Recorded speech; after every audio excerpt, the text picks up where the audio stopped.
Hi, we're here today with Wild Birds Unlimited store owner and manager Christina Pfeiffer and Ivy Young. Thank you guys for being here today. Thanks for having us. We're glad to be here. Yes, so we're here talking about critters. Oh yeah. How can we prevent them from our bird seed? Well, First thing you want to do is make sure you get a baffle.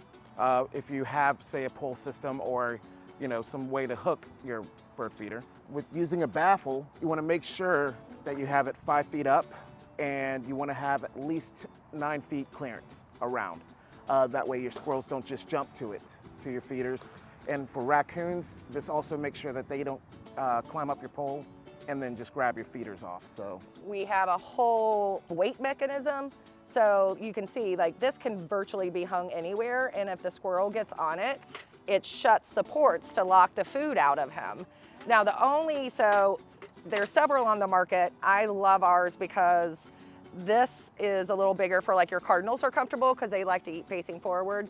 And it's got this mesh on the outside of it, so your woodpeckers are comfortable because it mimics a tree. But another idea is, if you can't beat them, give them their own food in a different part of the yard.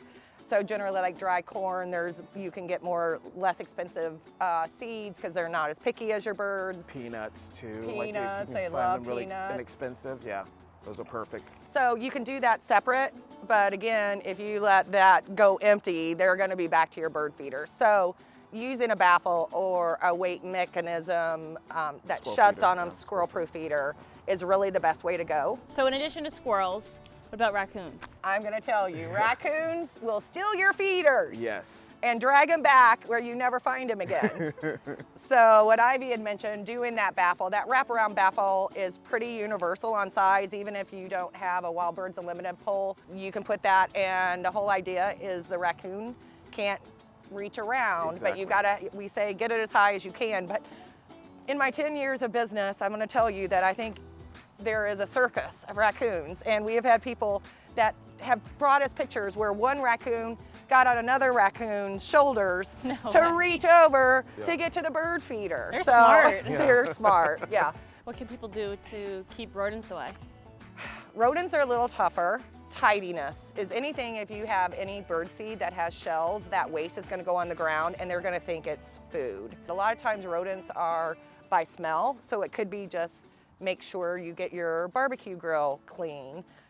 Water sources can bring them in because they need water too. So there are things you can do to deter them, but the best thing to keep them out of your bird feeder is using a baffle and making sure that you have a tray or anything so that loose seeds aren't coming down, because that is just an invitation in, and no one wants to feed the rodents. Right. So tell us about this hot pepper seed product. So with the hot pepper, birds are not affected by the hot pepper, whereas your squirrels, your rodents, your raccoons are.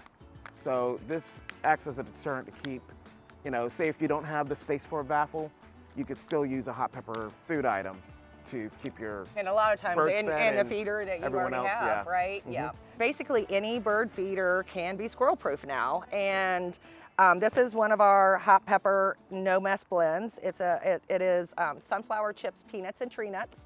So again, really high in fat for those winter months we talked about, we're getting all our fall migrators in. And the nice thing about it, we sell it in an 8-pound bag, but it's truly 8 pounds of seed because you're not paying for the weight of the shells. And in this, it's going to last you a lot longer. It's not going to attract any rodents, and 98% of the time is going to keep the squirrels out. Basically, if you have a feeder that's in good working condition, the easiest thing to do is to switch your bird food and see if we can keep them at bay.